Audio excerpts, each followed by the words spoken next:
Before we could start planning and construction of our music video and the other projects that we were doing to make up the pack, we had to obviously do some research. We did some secondary research first of all, researching articles such as Pete Fraser on how to study music videos. We also looked at an article with Susie Davis, who is a music video director for Benny Benassi's Satisfaction video. And there were several interviews and articles from her that we had read through and watched to gain some research and some insight into how we could then produce our own music video. The secondary research really helped us to understand the different types of music videos and the narrative to structure performance types, which massively really helped us to decide what we wanted our music video to stand for and what we wanted ours to look like, which inevitably we decided narrative in the end. We also looked into Dancing as a Distraction Factory by Andrew Godwin. We found that different music video critics view different music videos in very different ways.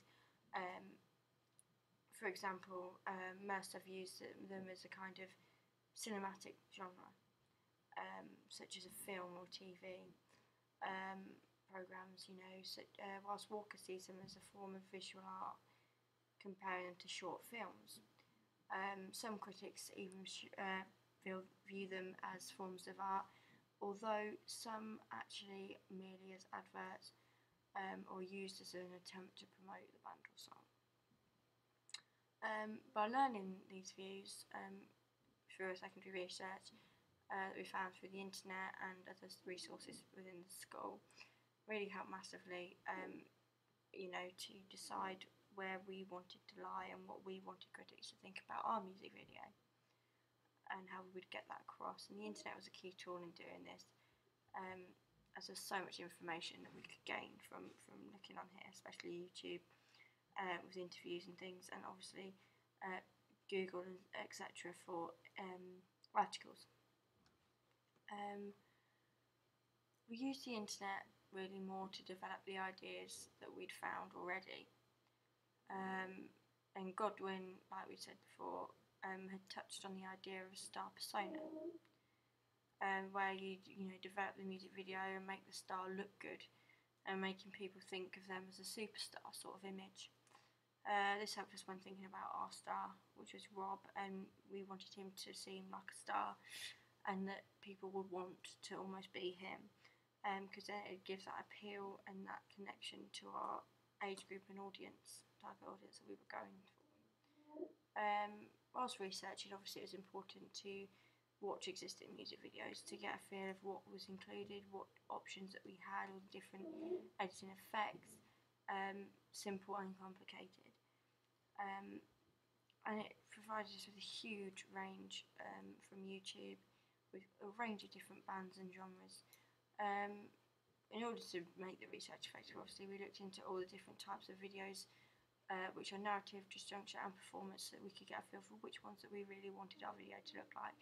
But since we decided on narrative, we also looked further into what genre of music that we wanted, and then into those videos, so a lot of rock videos, indie rock videos, that sort of thing, so we could then relate that to Biffy Clyro. And obviously once we'd picked the band Biffy Clyro, we also looked into their videos so we could see what we could relate to them on their style.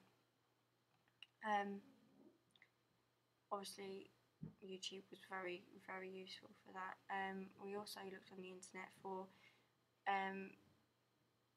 digipack covers, album art, and promotional posters. We'd have to make these, accompany our music sort of thing. We used Google search engine to do this, as you can find everything pretty much on Google. And we also found a lot of information about Storm Thorgerson, which pretty much is a legendary album art designer who had done many of Biffy Clyro's albums in the past, which was useful for us to research, as we wanted to get some inspiration and some ideas as to what sort of things that they traditionally put on their covers and what sort of things they have in the past, that we can then closely link it to ours and try and make ours the same sort of theme and idea. I also used Google to find out information about him and a bit of his background, just to get a bit more insight into the whole Storm Thorgerson album art idea, as well as using media magazines, Vast Archive again, as secondary research. We looked at the magazine Kerrang. They did an article on him and his work. And we also used Google Images to look for different examples of adverts for songs in order to give us an idea of what it takes to make an album art cover. And it allowed us to, really analyse the different types of album art that was shown to us through that, and allowed us to find a really wide range of artwork, which helped to increase our understanding and creativity when creating our own album art. Obviously, during the research stage, secondary resources and the internet were the main, type of media technology that we used, with the media magazine and YouTube playing, the key part and really in responsibility in our researching process. When we were planning, we conducted all the necessary research, as I discussed, by looking at existing media products, including media videos in our chosen genre, as I said before. And for most of our planning sessions, we sat around a table to discuss pen and paper, jot down our ideas, spider webs, diagrams, storyboards, etc.